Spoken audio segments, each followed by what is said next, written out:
அணி திரள்வோம் இறை மக்களே, அன்பில் வாழ்வோம் ஓர் குலமாய்.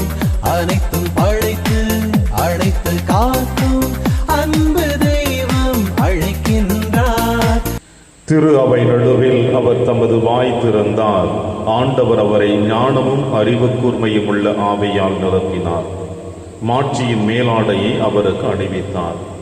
தந்தை மகன் தூய ஆவியாரின் பெயராலே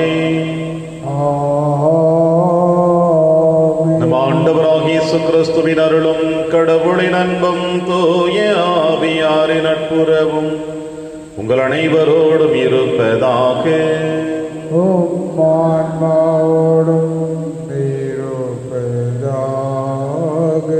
கிறிஸ்தியேசுவில் பிரியமான அன்புமிக்க சகோதர சகோதரிகளே, ஆண்டவர் இயேசு கிறிஸ்து நற்செய்தி வாசகத்தின் வழியாக ஒவ்வொரு மனிதனுக்கும் அவனவன் திறமைக்கு ஏற்ற வாழ்க்கை கொடுத்திருக்கிறார் என்பதை வெளிப்படுத்துகிறார். தாளந்து உமை சொல்லுகின்ற பொழுது, ஒரு தாளந்து பெற்றவன் தன்னுடைய திறமையை மூடி மறைத்து ஒளித்து வைத்து மீண்டுமாய் அதை எடுத்து வந்து கொடுக்கின்ற நிகழ்வுதான் மனதிற்கு வருத்தத்தைக்குரிய தருணமாக இருக்கிறது. நம்மிடம் இறைவன் கொடுத்திருக்கின்ற திறமைகளை நாம் இரட்டிப்பாக விண்ணக வாழ்விற்காக நாம் பயன்படுத்துகிறோம் என்றால் இறைவன் மகிழ்ச்சி அடைவார். நாமும் இந்த மன்னகத்திலே இறையாட்சி பணிக்காக உழைத்தோம் என்பதற்கு ஒரு சிறந்த சான்றாக காணப்படுகிறது. ஒருவேளை அதற்கு எதிர்மாறாக இறைவனும் கொடுத்திருக்கின்ற திறமைகளை நாம் மூடி மறைத்து அதை சரியாக பயன்படுத்தவில்லை என்றால் நம்முடைய வாழ்க்கையும் நம்மையும் நாமே அழித்து கொண்டிருக்கிறோம் என்பதற்கு தான் அதுவும் ஒரு சிறந்த வெளிப்பாடாக காணப்படுகிறது. எனவே இந்த திருப்பலியின் வழியாக இறைவன் நமக்கு கொடுத்திருக்கின்ற திறமைகளை நான் எப்படி பயன்படுத்துகிறேன் என்று சிந்தித்து இந்த திருப்பலியிலே மன்றாடுவோம். மேலும் இன்று அன்னையாம் திருச்சபை மறை வல்லுநரான புனித அகஸ்தீன் உடைய விழாவை கொண்டாடி மகிழ நம் அனைவரையும் இருகரம் அழித்து அழைக்கின்றது. நேற்றைய தினத்திலே இவருடைய தாயார் மோனிகாவுடைய விழாவை திருச்சபை கொண்டாடி மகிழ்ந்தது. இன்று அவருடைய மகனாகிய புனித அகஸ்தினாருடைய விழாவை கொண்டாடி மகிழ நமக்கு அழைப்பு கொடுக்கிறது. தன்னுடைய வாலிப வயதிலே தான் வாழ்ந்திருந்த வாழ்க்கையை உணர்ந்து எடுத்து வாசி என்ற ஒரே ஒரு ஒற்றை வாக்கியத்தை வாசிக்கின்ற பொழுது தன் வாழ்க்கையும் மாற்றப்பட்டது. இதோ ஆண்டவருக்கு தன்னை அர்ப்பணித்த இந்த மாபெரும் புனிதர் கன்ஃபெஷன் என்கின்ற புத்தகத்தின் வழியாக தன்னுடைய கடந்த கால வாழ்க்கையை மற்றவர்கள் படிக்கின்ற பொழுது அவர்களிடம் என்னுடைய பாவ அறிக்கையிடுகிறேன் என்று சொல்லி எழுதி வைத்த புத்தகமும் இவருடைய வரலாற்று சிறப்பு மிக்க செய்தியாக காணப்படுகிறது. இவரும் தன்னுடைய பாவ வாழ்க்கையை உணர்ந்து இயேசுவினோடு பின்தொடர்ந்தார். நாமும் நம்முடைய வாழ்க்கையிலே இறைவனுக்கு எதிராக செய்த பாவங்களுக்காக குற்றங்களுக்காக மனமருந்தி இயேசுவை பின்தொடர இந்த திருப்பலியிலே மன்றாடுவோம். திருப்பலி ஒப்புக்கொடுக்க தகுதி பெறும் பொருட்டு பாவங்களை ஏற்று மனம் வருந்துவோம். இறைவனின் மன்னிப்பை பெறுவோம். இல்லாமல்ல இறைவனிடமும் சகோதர சகோதரிகளே, உங்களிடமும் நான் பாவியினை ஏற்றுக்கொள்கின்றேன். ஏனெனில் என் சிந்தனையாலும் சொல்லாலும் செயலாலும் கடமையில் தவறியதாலும் பாவங்கள் பல செய்தேன். என் பாவமே, என் பாவமே, என் பெரும் பாவமே. ஆகையால் எப்போதும் கன்னியான புனித மரியாவையும் வானதூதர் புனிதர் அனைவரையும் சகோதர சகோதரிகளே உங்களையும் நம் இறைவனாகிய ஆண்டவரிடம் எனக்காக வேண்டிக் கொள்ள மன்றாடுகிறேன். இல்லாமல்ல இறைவன் நம் மீது இரக்கம் வைத்து நம் பாவங்களை மன்னித்து நம்மை நிலை வாழ்விற்கு அழைத்து செல்வாராக. ஆமென். ஆண்டவரே இரக்கமாயிரும். ஆண்டவரே இரக்கமாயிரும். கிறிஸ்துவே இரக்கமாயிரும். கிறிஸ்துவே இரக்கமாயிரும். ஆண்டவரே இரக்கமாயிரும். ஆண்டவரே இரக்கமாயிரும். மன்றாடுவமாக. ஆண்டவரே, ஆயரான புனித அகஸ்தீனுக்கு நீர் அளித்த உளப்பாங்கை உமது திரு அவையில் புதுப்பித்தருள உம்மை வேண்டுகின்றோம். நாங்கள் அதை உளப்பாங்கினால் நிரப்பப்பட்ட மெய்ஞானத்தின் ஊற்றாகிய உம்மீது மட்டும் தாங்க கொள்ளவும் உன்னத அன்பின் காரணராகி உம்மையை நாடவும் அருள்வீராக. உம்மோடு தூயாவியாரின் ஒன்றைப்பில் இறைவனாய் என்றென்றும் வாழ்ந்து ஆட்சி செய்கிற எங்கள் ஆண்டவர் இயேசு கிறிஸ்து வழியாக உம்மை மன்றாடுகின்றோம்.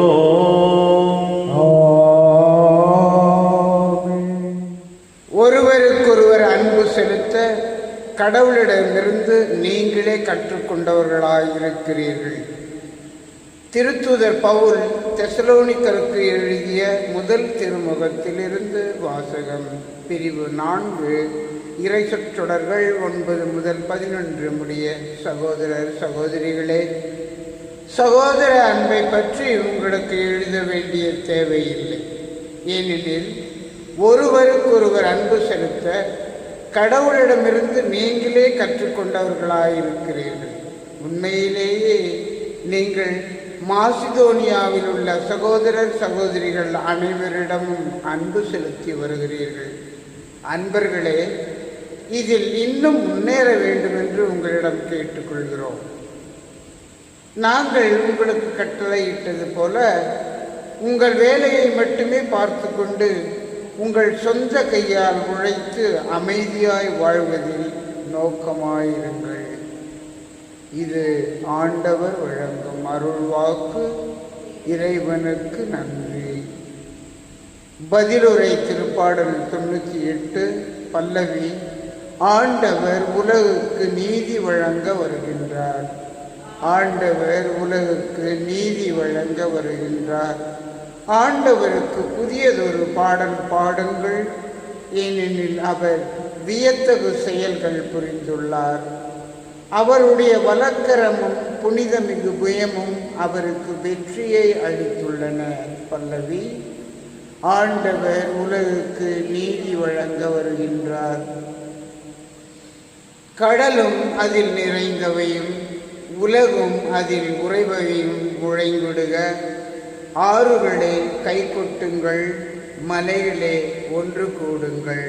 பல்லவி. ஆண்டவர் உலகுக்கு நீதி வழங்க வருகின்றார். ஆண்டவர் முன்னிலையில் மகிழ்ந்து பாடுங்கள், ஏனெனில் அவர் உலகுக்கு நீதி வழங்க வருகின்றார். பூ உலகை நீதியுடன் ஆண்டிடுவார். மக்களினங்களை நேர்மையுடன் ஆட்சி செய்வார். பல்லவி. ஆண்டவர் உலகுக்கு நீதி வழங்க வருகின்றார். வாழ்த்துணை. அல்லேலூயா, அல்லேலூயா. ஒருவர் மற்றவரிடம் அன்பு செலுத்துங்கள் என்னும் புதிய கட்டளையை நான் உங்களுக்கு கொடுக்கிறேன். நான் உங்களிடம் அன்பு செலுத்தியது போல நீங்களும் ஒருவர் மற்றவரிடம் அன்பு செலுத்துங்கள் என்கிறார் ஆண்டவர். அல்லேலூயா. ஆண்டவர் உங்களோடு இருப்பாராக. ஆன்மாவோடும் இருப்பாராக. லூக்கா எழுதிய பரிசுத்த நற்செய்தியிலிருந்து வாசகம். ஆண்டவரே, மாட்சி உமக்கே. இயேசு தம் சீடருக்கு கூறிய உவமை. விண்ணரசை பின்வரும் நிகழ்ச்சி வாயிலாகவும் விளக்கலாம். நெடும்பயணம் செல்லவிருந்த ஒருவர் தம் பணியாளர்களை அழைத்து அவர்களிடம் தம் உடைமைகளை ஒப்படைத்தார். அவரவர் திறமைக்கேற்ப ஒருவருக்கு 5 தாலந்தும், வேறொருவருக்கு 2 தாலந்தும், இன்னொருவருக்கு 1 தாலந்தும் கொடுத்துவிட்டு நெடும் பயணம் மேற்கொண்டார். 5 தாலந்தை பெற்றவர் போய் அவற்றை கொண்டு வணிகம் செய்து வேறு 5 தாலந்து ஈட்டினார். அவ்வாறே 2 தாலந்து பெற்றவர் மேலும் 2 தாலந்து ஈட்டினார். 1 தாலந்து பெற்றவரோ போய் நிலத்தை தோண்டி தம் தலைவரின் பணத்தை புதைத்து வைத்தார். நெடுங்காலத்திற்கு பின் அந்த பணியாளர்களின் தலைவர் வந்து அவர்களிடம் கணக்கு கேட்டார். 5 தாலந்து பெற்றவர் அவரை அணுகி வேறு 5 தாலந்தை கொண்டு வந்து, ஐயா, 5 தாலந்தை என்னிடம் ஒப்படைத்தீர், இதோ பாரும், இன்னும் 5 தாலந்தை ஈட்டியுள்ளேன் என்றார். அதற்கு அவருடைய தலைவர் அவரிடம், நன்று நம்பிக்கைக்குரிய நல்ல பணியாளரை, சிறிய பொறுப்புகளில் நம்பிக்கைக்கு உரியவராயிருந்தீர். எனவே பெரிய பொறுப்புகளில் உம்மை அமர்த்துவேன். உம் தலைவனாகிய என் மகிழ்ச்சியில் நீரும் வந்து பங்கு கொள்ளும் என்றார். 2 தாலந்து பெற்றவரும் அவரை அணுகி, ஐயா, நீர் என்னிடம் 2 தாலந்து ஒப்படைத்தீர், இதோ பாரும், வேறு 2 தாலந்து ஈட்டியுள்ளேன் என்றார். அவருடைய தலைவர் அவரிடம், நன்று நம்பிக்கைக்குரிய நல்ல பணியாளரே, சிறிய பொறுப்புகளில் நம்பிக்கைக்கு உரியவராயிருந்தீர். எனவே பெரிய பொறுப்புகளில் உம்மை அமர்த்துவேன். உம் தலைவனாகிய எனது மகிழ்ச்சியில் நீரும் வந்து பங்கு கொள்ளும் என்றார். 1 தாலந்து பெற்றுக்கொண்டவரும் அவரை அணுகி வந்து, ஐயா, நீர் கடின உள்ளத்தினர், நீர் விதைக்காத இடத்திலும் போய் அறுவடை செய்பவர், நீர் தூவாத இடத்திலும் விளைச்சலை சேகரிப்பவர் என்பதை அறிவேன். உமக்கு அஞ்சியதால் நான் போய் உம்முடைய தாளத்தை நிலத்தில் புதைத்து வைத்தேன், இதோ பாரும் உம்முடையது என்றார்.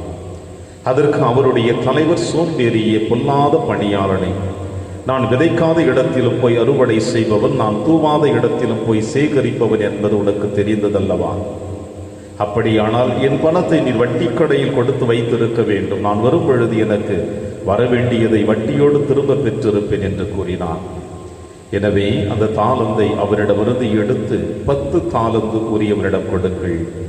ஏனெனில் உள்ளவர் எவருக்கும் கொடுக்கப்படும், அவர்கள் நிறைவாக பெறுவர். இல்லாதோரிடமிருந்து அவரிடம் உள்ளதும் எடுக்கப்படும். பயனற்ற இந்த பணியாளனை புறம்பை உள்ள இருளில் தள்ளுங்கள், அங்கே அழுகையும் அங்கலாய்ப்பும் இருக்கும் என்று அவர் கூறினார். ஆண்டவரின் அருள்வாக்கு. கிறிஸ்துவே உமக்கு புகழ்.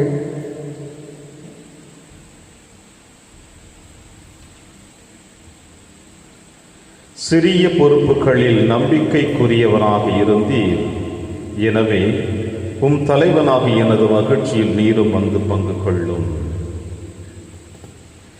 கிறிஸ்துவில் எனக்கு பிரியமான அன்புமிக்க சகோதர சகோதரிகளே, இந்த வாரம் முழுவதுமாக ஆண்டவர் இயேசு கிறிஸ்து விண்ணரசை பற்றி உவமைகளின் வாயிலாக நமக்கு வெளிப்படுத்தி கொண்டு வருவதை நாம் பார்க்கின்றோம். விண்ணரசு என்பது எப்படிப்பட்டது என்பதை உணர்ந்து கொள்ளுவதற்கு, மக்கள் புரிந்து கொள்ளக்கூடிய அளவிற்கு அவர் இந்த உவமைகளை வெளிப்படுத்தினார். அந்த வரிசையில் இன்றைய நற்செய்தி வாசகத்தில் நாம் வாசிக்க கேட்கின்றோம். ஆண்டவர் இயேசு கிறிஸ்து தாளந்து உவமையை பற்றி சொல்லுகிறார். 5 தாலந்து ஒருவனிடம் கொடுக்கப்படுகின்றது, 2 தாலந்து ஒருவனிடம் கொடுக்கப்படுகின்றது, 1 தாலந்து ஒருவனிடம் கொடுக்கப்படுகின்றது. 5 தாலந்து பெற்றவன் இன்னும் 5ஐ சம்பாதித்து ஈட்டியுள்ளான் என்று சொல்லுகிறான். தலைவன் மகிழ்ச்சி அடைகிறான். 2 தாலந்து பெற்றவனும் தன்னுடைய திறமையை பயன்படுத்தி இன்னும் 2 தாலந்து சம்பாதித்து தன் தலைவரிடம் எடுத்து வந்து தன் மகிழ்ச்சியை வெளிப்படுத்துகிறான்.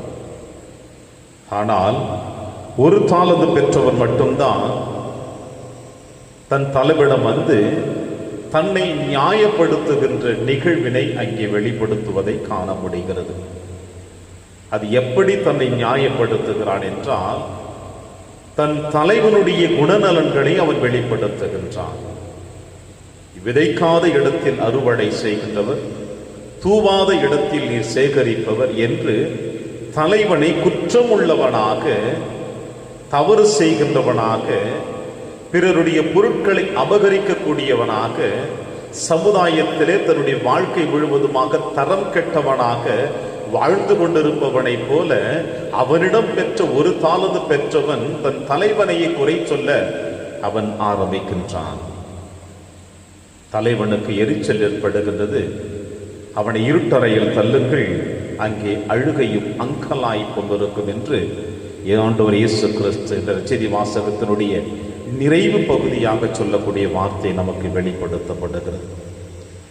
பிரியமான எனக்கு தேவ பிள்ளைகளே, இந்த தாளந்து உமைகள் 3 விதமான தாளந்து உமைகள் பார்க்கின்ற பொழுது, இந்த மன்னகத்தில் எத்தனையோ நபர்கள் 5 தாளந்து பெற்றவர்களைப் போல இருந்து இன்னும் 5 தாளந்தை பெற்று இறைவனிடம் கொடுத்திருக்கிறார்கள். தங்களுடைய வாழ்க்கையை, ஆன்மீக வாழ்க்கையை செம்மைப்படுத்தி இருக்கிறார்கள். இறைவனோடு அவர்கள் வாழ்ந்து கொண்டிருக்கின்ற வாழ்க்கையும் மகிழ்ச்சிக்குரியதாக இருக்கிறது. இன்னும் சற்று நாம் சிந்திக்க வேண்டும் என்றால், இன்னும் 2 தாளந்து பெற்றவனை போல இந்த மண்ணுலகில் எத்தனையோ நல்லுள்ளங்கள் தனக்கு கொடுத்திருக்கின்ற அந்த திறமைகளை வைத்து இன்னும் 2 தாளந்தை கொடுத்தது போல அவர்களும் தங்களுடைய திறமைகளை பயன்படுத்தி இந்த சமுதாயத்தை வளர்த்திருக்கிறார்கள், தங்களுடைய ஆன்மீக வாழ்வை வளர்த்திருக்கிறார்கள், இறைவனோடு மகிழ்ச்சியாக வாழ்ந்து கொண்டிருக்கின்றார்கள். இவர்களைத்தான் நாம் இந்த மண்ணுலகிலே புனிதர்கள் என்று சொல்லிக் கொண்டிருக்கின்றோம். இவர்களைத்தான் இந்த மண்ணுலகிலே அவர்கள் நல்லவர்கள் என்று சொல்லிக் கொண்டிருக்கின்றோம். இவர்களைத்தான் நாம் பார்த்து சொல்லுகின்றோம், இவர்களைப் போல நாமும் வாழ வேண்டும் என்று சொல்லிக் கொண்டிருக்கின்றோம். இந்த மனிதனிடம் சென்றால் நமக்கு ஆறுதல் கிடைக்கின்றது, நிறைவு கிடைக்கிறது என்று சொல்லுகின்றோம். இந்த மனிதனிடம் சற்று பேசிக் கொண்டிருந்தால் நாம் நிறைவாக வாழ முடியும் என்று சொல்லிக் கொண்டிருக்கின்றோம். எனவே 5 தாலந்து பெற்றவனை போல 2 தாலந்து பெற்றவனை போல விண்ணுலகிலும் அவர்கள் மகிழ்ச்சி அடைகிறார்கள். மண்ணுலகிலே வாழ்ந்து கொண்டிருக்கிற பொழுது எத்தனையோ நபர்கள் அவர்களை பார்த்து பெருமையாக சொல்லுகிறார்கள். அன்னை தெரேசாலை பார்த்து சொன்னார்களே, வாழும் புனிதை என்று. 5 தாலந்து பெற்றவர்களுக்கும் 2 தாலந்து பெற்றவர்களுக்கும் இவள் ஈடு இணையாக காணப்படுகிறாள். ஆனால் 1 தாலந்து பெற்றவனை போல நாம் வாழ்ந்து கொண்டிருக்கின்றோமா என்றும் நாம் இன்று சிந்திக்க இறைவன் அழைப்பு கொடுக்கின்றார். இந்த 1 தாலந்து பெற்றவனுடைய நிகழ்வினை நாம் சற்று ஆழமாக அவனுடைய மனநல சூழ்நிலைகளுக்கு ஏற்றாற்போல சிந்தித்தோம் என்றால், ஒன்று சாதாரணமான ஒரு காரணத்தை நாம் எல்லோரும் சொல்லிவிட முடியும். அது என்னவென்றால், அவன் சோம்பேறியாக கண்டிப்பாக இருந்திருக்க கூடும். உழைக்கின்ற மனநிலை அவனுக்கு நிச்சயமாக இருந்திருப்பதற்கு வாய்ப்பே இல்லை. உழைக்க வேண்டும் என்ற எண்ணங்கள் அவனுக்கு ஒரு பொழுதும் இருந்திருக்கவில்லை. எனவே அவன் உழைக்கக்கூடிய மனநிலை இல்லாமல் தலைவன் தன்னிடம் கொடுத்திருக்கின்ற அந்த தாளந்தை எடுத்து சென்று புதைத்து வைக்கிறான். சோம்பேறியாக வாழ்ந்து கொண்டிருக்கின்றான். எனவே தான் சோம்பேறியாக இருக்கின்ற உழைக்க மனமில்லாத இந்த மனிதன் தான் அடுத்தவர்களை பார்ப்பவர்களை எல்லோரையும் குற்றவாளியாக அவன் நியாயப்படுத்தி கொண்டிருக்கின்றான் தன்னை. அடுத்தவர்கள் சோம்பேறி, அடுத்தவர்கள் குற்றவாளிகள், அவர்கள் வாழ்க்கைக்கு தரம் பெற்றவர்கள் என்று தன்னுடைய சோர்வு மனப்பான்மையை, தன்னுடைய வாழ்க்கையினுடைய உழைக்கக்கூடிய மனமில்லாத இந்த மனநிலையை அடுத்தவர்கள் மீது திணித்து, அடுத்தவர்கள் குற்றமுள்ளவர்கள், நான் நியாயம் உள்ளவன் என்பதை அவன் இங்கே சொல்லுவதைத்தான் இன்றைய நற்செய்தி வாசகம் நமக்கு வெளிப்படுத்துகின்றது. இப்படி இந்த 1 தாலந்து பெற்றவன் தன்னுடைய சோம்பேறித்தனத்தையும் மறைத்து தன்னுடைய தலைவனை குற்றவாளியாக்கி தன்னை நியாயப்படுத்தி கொண்டு தனக்கு கொடுத்திருக்கிற திறமைகளை சரியாக பயன்படுத்தாமல் அதை எடுத்து வந்து மீண்டுமாய் அரசனிடம் கொடுப்பதுதான் மனதிற்கு மிகவும் வருத்தத்திற்குரிய தருணமாக காணப்படுகிறது. அரசன் அற்புதமாக சொல்லுகிறான், அதை நீ வட்டிக்கடையில் கொடுத்திருந்தால் கூட, நிலத்திற்குள் புதைத்து வைப்பதை விட வட்டிக்கடையில் இருந்திருந்தால் கூட எனக்கு வட்டி கிடைத்திருக்குமே என்று அரசன் மன வருத்தத்தோடு சொல்லுவதையும் நாம் காணுகின்றோம். அது எப்படி குறிக்கிறது என்றால், இறைவன் கொடுத்திருக்கின்ற அந்த திறமைகளை ஒரு பொழுதும் நாம் பயன்படுத்தாமல் இருந்தோம் என்றால் நாமும் நம்மை மண்ணில் புதைத்தவர்களாகத்தான் காணப்படுகிறோம். பிரியமான அன்பின் தேவ பிள்ளைகளே, இந்த மண்ணுலகிலே வாழ்ந்து கொண்டிருக்கின்ற நீங்களும் நானும் இந்த உலக ஆசைகளுக்கு மத்தியிலே, நம்முடைய சுயநலத்துக்கு மத்தியிலே இவை அனைத்தையும் அடைய வேண்டும் என்பதற்காக நாம் எத்தனை போராட்டங்களை நாம் எடுக்கின்றோம், முயற்சிகளை எடுக்கின்றோம். அழிந்து போகக்கூடிய பொருளுக்காக, அழிவை நோக்கி கொடுக்கக்கூடிய பதவிக்காக, பணத்திற்காக, பட்டத்திற்காக, இவை அனைத்தையும் பெறுவதற்காக நாம் எடுக்கின்ற முயற்சிகள் எத்தனை. அழிவு என்பது நமக்கு நன்றாக தெரியும். இருப்பினும் அதை நோக்கி நாம் பயணித்துக் கொண்டிருக்கின்றோமே.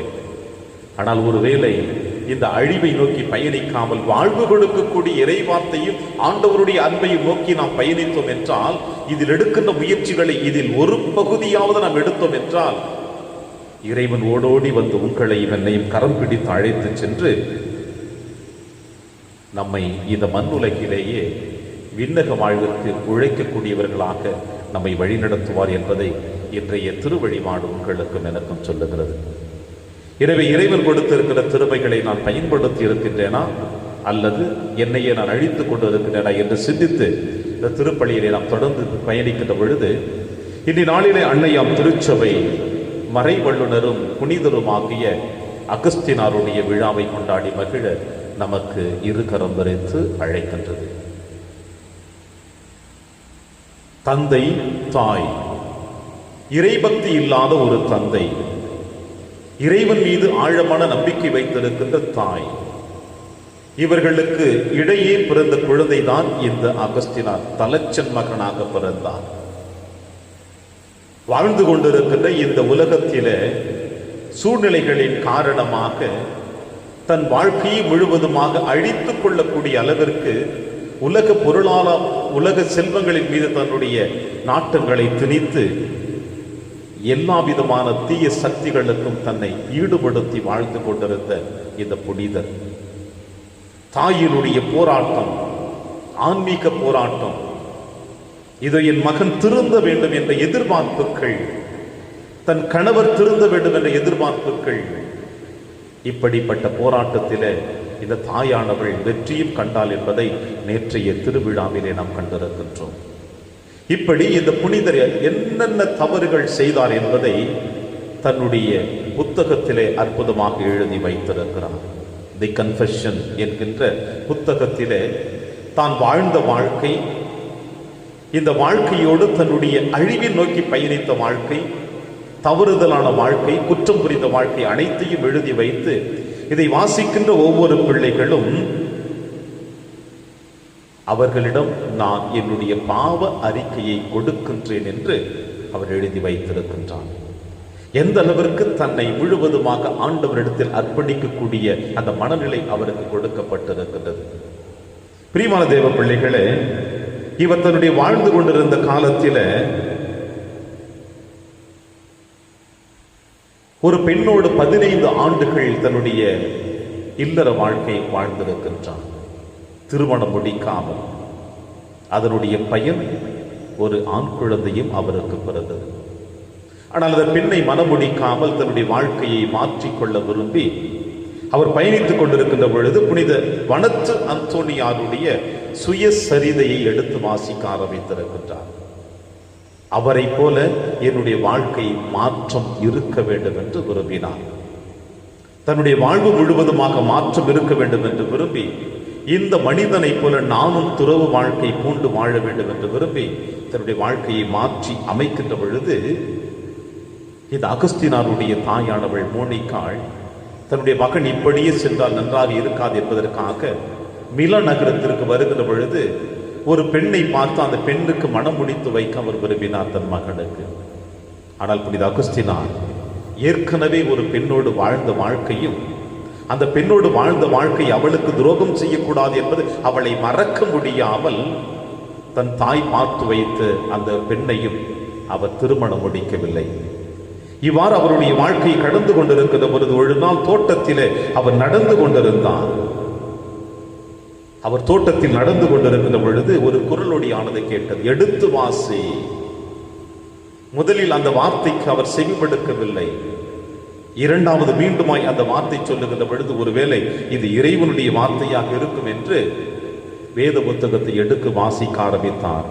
ரோமையருக்கு எழுதிய திருமுகம் 13ஆம் அதிகாரம் 13 முதல் 14 வரை உள்ள இறைவசனங்களை அவர் வாசிக்க ஆரம்பித்தார்.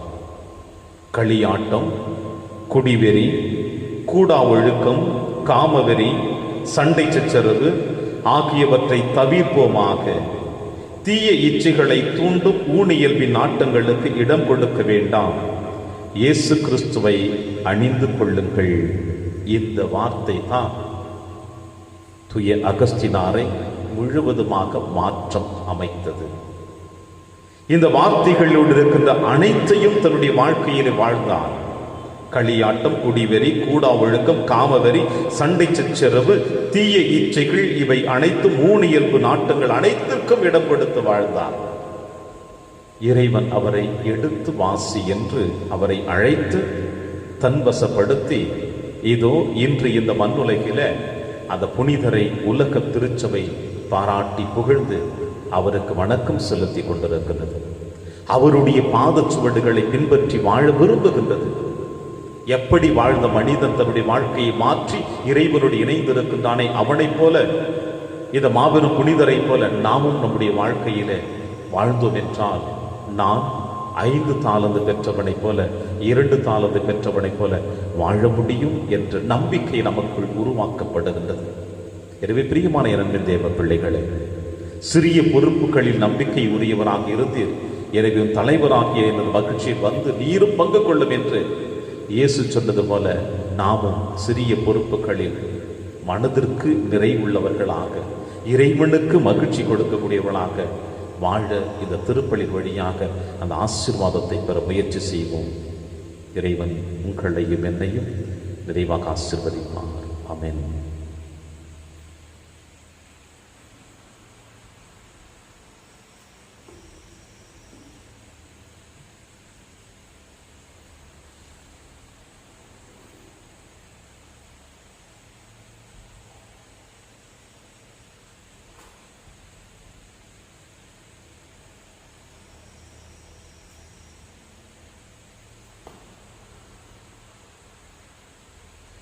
ஆண்டவரை அனைத்துலகின் நிறைவானில் வாழ்த்த பெறுவீராக. ஏனெனில் வல்லமையிலிருந்து நாங்கள் இந்த அப்பத்தை பெற்றுள்ளோம்.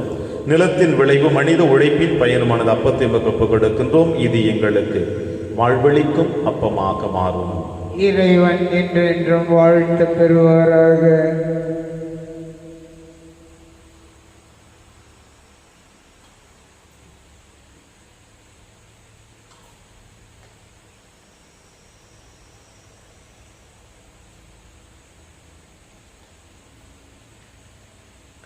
ஆண்டவரை அனைத்துலகின் நிறைவானில் வாழ்த்த பெறுவீராக. ஏனெனில் வல்லமையிலிருந்து நாங்கள் ரசத்தை பெற்றுள்ளோம். திராட்சை செடியும் மனித உழைப்பின் பயனுமானது ரசத்தை ஒப்புக் கொடுக்கின்றோம். இது எங்கள் ஆன்மீக பானமாக மாறும். இறைவன் என்றென்றும் வாழ்த்து பெறுவாராக.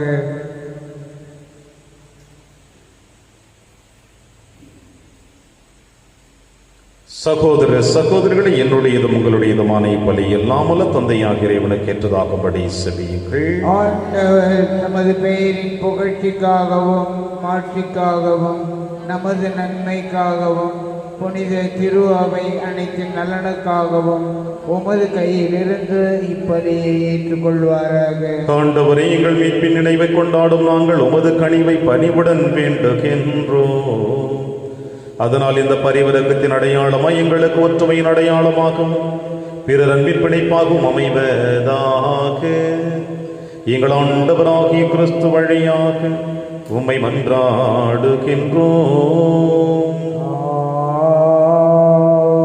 ஆண்டவர்களோடு இருப்பாராக. இதயங்களை மேலே எழுப்புங்கள். நம் இறைவனாகிய ஆண்டவருக்கு நன்றி கூறுவோம். அது தகுதியும் நீதியுமான ஆண்டவரே, தூயவரான தந்தையை என்றும் உள்ள எல்லாம் அல்ல இறைவா, எங்கள் ஆண்டவராகிய கிறிஸ்து வழியாக என்னாலும் இவ்விடத்திலும் நாங்கள் உமக்கு நன்றி செலுத்துவது மெய்யாகவே தகுதியும் நீதியுமாகும், எங்கள் கடமையும் மீட்புக்குரிய செயலுமாகும். ஏனெனில் புனித அகுஸ்தினாருடைய விழாவில் உமது திரு அவை மகிழ்ந்திருக்க செய்கின்றேன். அவருடைய இறைப்பற்றுமிக்க வாழ்க்கை நெறியின் எடுத்துக்காட்டால் அதற்கு வலுவூட்டுகின்றேன். அவருடைய படிப்பினையால் பயிற்றுவிக்கின்றேன். அவருடைய மன்றாட்டால் பாதுகாத்து வருகின்றேன். ஆகவே வானக தூதர் அணிகளோடும் புனிதரின் பெருந்திரளோடும் நாங்கள் சேர்ந்து உமக்கு புகழ்ச்சி பண்ணி செய்து முடிவின்றி சொல்லுவதாவது: தூயவர் தூயவர் தூயவர், வான்படைகளின் கடவுளாம் ஆண்டவர், விண்ணகமும் மன்னகமும் உமது மாட்சியால் நிறைந்துள்ளன. உன்னதங்களிலே ஓசன்னா. ஆண்டவர் பெயரால் வருகிறவர் ஆசி பெற்றவர். உன்னதங்களிலே ஓசன்னா. ஆண்டவரே, நீர் மெய்யாகவே தூயவர், தூய்மை அனைத்திற்கும் முற்றாகவே உம்முடைய ஆவியை பொழிந்து இக்காணிக்கைகளை தூய்மைப்படுத்த உம்மை வேண்டுகின்றோம். இவ்வாறு எங்கள் ஆண்டவர் இயேசு கிறிஸ்துவின் உடலும் இரத்தமுமாக எங்களுக்கு இவை மாறுமனமாக. அவர் பாடுபட உளம் கணைந்து தம்மை கையளித்த போது அப்பத்தை எடுத்து நன்றி செலுத்தி அதை பிட்டு தம் சீடருக்கு அளித்து அவர் கூறியதாவது: அனைவரும் இதிலிருந்து பெற்று உண்ணுங்கள், ஏனெனில் இது உங்களுக்காக கையளிக்கப்படும் என் உடல்.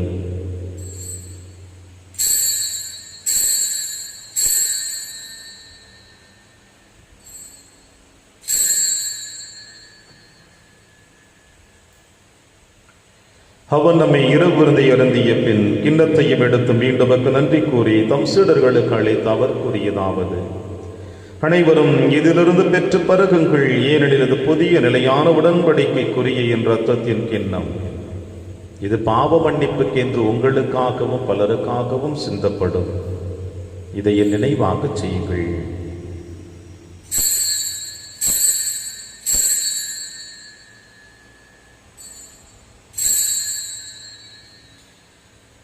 நம்பிக்கையின் மறைபொருள். ஆண்டவரே, நீர் வருமளவும் உமது இறப்பினை அறிக்கையிடுகின்றோம், உமது உயிர்ப்பினையும் எடுத்துரைக்கின்றோம். ஆகவே ஆண்டவரே, நாங்கள் கிறிஸ்துவின் இறப்பினையும் உயிர்ப்பினையும் நினைவு கூர்ந்து வாழ்வதரும் அப்பத்தையும் மீட்பளிக்கும் கிண்ணத்தையும் உமக்கு ஒப்புக் கொடுக்கின்றோம். உம் திருமுன் நின்று ஊழியம் புரிய தகுந்தவர்களினை எங்களை ஏற்றுக்கொண்டீர். எனவே உமக்கு நன்றி செலுத்துகின்றோம். மேலும் கிறிஸ்துவின் உடலிலும் ரத்தத்திலும் பங்கு கொள்ளும் எங்களை தூய ஆவியார் ஒன்று சேர்க்க வேண்டும் என உம்மை தாழ்மையுடன் மன்றாடுகின்றோம். ஆண்டவரே, உலகெங்கும் பரவி இருக்கும் திரு அவை நினைவு கூர்ந்திருளும். எங்கள் திருத்தந்தை பிரான்சிஸ், எங்கள் ஆயர் ஆண்டனி சுவாமி, எல்லா திருநிலையர் ஆகிய அனைவரோடும் உமது திரு அவை அன்பில் நிறைவு பெற செய்திருளும். மேலும் உயிர்த்தெழுவதனுடன் துயில் கொள்ளும் எங்கள் சகோதர சகோதரிகளையும் இறந்தோர் அனைவரையும் இரக்கத்துடன் நினைவு கூர்ந்து உமது திரும்பகோளில் ஏற்றலும் எங்கள் அனைவர் மீதும் இரக்கமாயிரும்.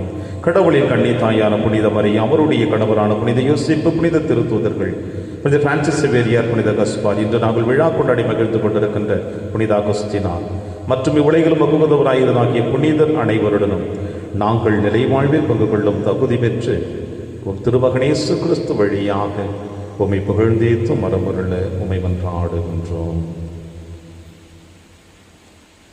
இவர் வழியாக இவரோடு இவரில் எல்லாம் அல்ல இறைவனாகிய தந்தையே தூய ஆவியாரின் ஒன்றைப்பில் எல்லா புகழும் ஆட்சியும் என்றென்றும் உமக்கு உரியதே. ஆமென்.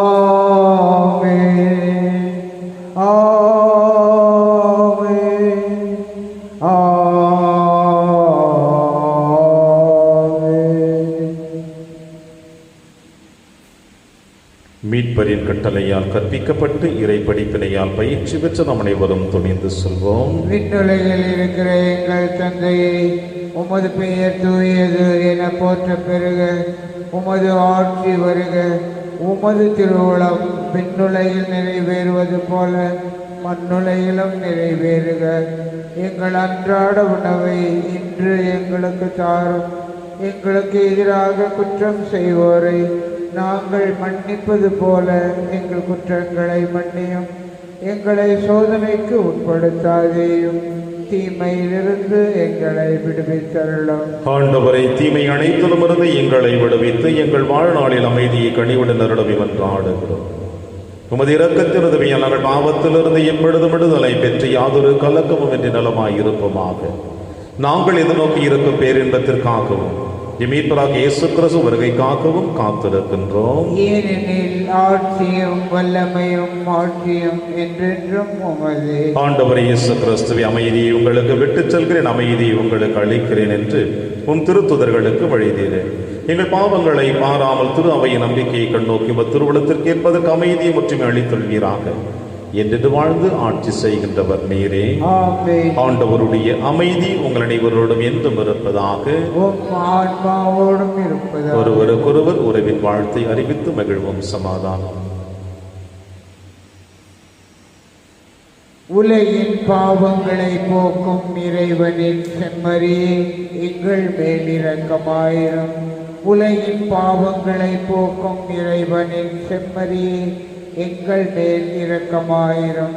உலகின் பாவங்களை போக்கும் இறைவனின் செம்மறியே, எங்களுக்கு அமைதியை அளித்தருளும். இதோ இறைவனின் செம்மறி, இவரை நம் அனைவரின் பாவங்களை போக்குகின்றவர். செம்மறியின் விருந்திற்கு அழைக்க பெற்ற நாம் அனைவரும் பேறு பெற்றோர். ஆண்டவரே, நீர் என் இல்லத்தில் எழுந்தருள நான் தகுதியற்றவன். ஆனால் ஒரு வார்த்தை மட்டும் சொல்லி அருளும், எனது ஆன்மா நலம் அடையும். கிறிஸ்துவின் திருவுடலும் திருத்தும் காத்து நமக்கு நிலையான வாழ்வளிப்பதாக. ஆமென்.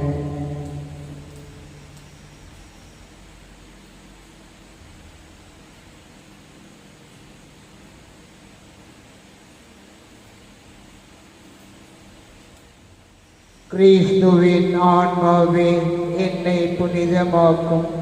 கிறிஸ்துவின் திருவுடலே என்னை மீட்டருளும். கிறிஸ்துவின் திரு இரத்தமே எனக்கு எழுச்சியூட்டும். கிறிஸ்துவின் விழாவின் தண்ணீரே என்னை கழுவிடுமே.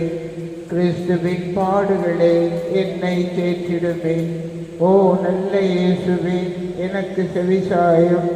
உன் திருக்காயங்களுள் என்னை மறைத்தருளும். உம்மிடமிருந்து என்னை பிரிய விடாதே. தீய பகையிடமிருந்து என்னை காத்தருளும். எனது இறப்பின் வேளையில் என்னை அழைத்தருளும். உம்மிடம் வர எனக்கு கட்டளையிட்டருளும். புனிதர்களோடு எக்காலமும் உம்மை புகழ செய்யும். ஆமென். கிறிஸ்து ஒருவரே உங்கள் ஆசிரியர், நீங்கள் யாவரும் சகோதர சகோதரிகள் என்கிறார் ஆண்டவர். நன்றி கூறி மன்றாடுவோமாக. ஆண்டவரே, நாங்கள் பங்கு கொண்ட கிறிஸ்துவின் திருவுணவு எங்களை புனிதப்படுத்த உம்மை வேண்டுகின்றோம்.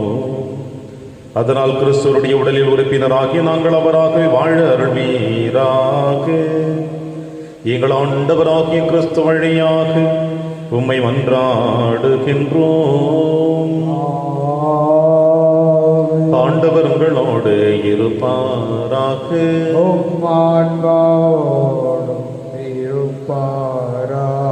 எல்லாம் வல்ல இறைவன் தந்தை மகன் தூயாவியாரும் அனைவரையும் நிறைவாக ஆசீர்வதிப்பாராக. சென்று வாழுங்கள், திருப்பலி நிறைவேறிற்று. இறைவனுக்கு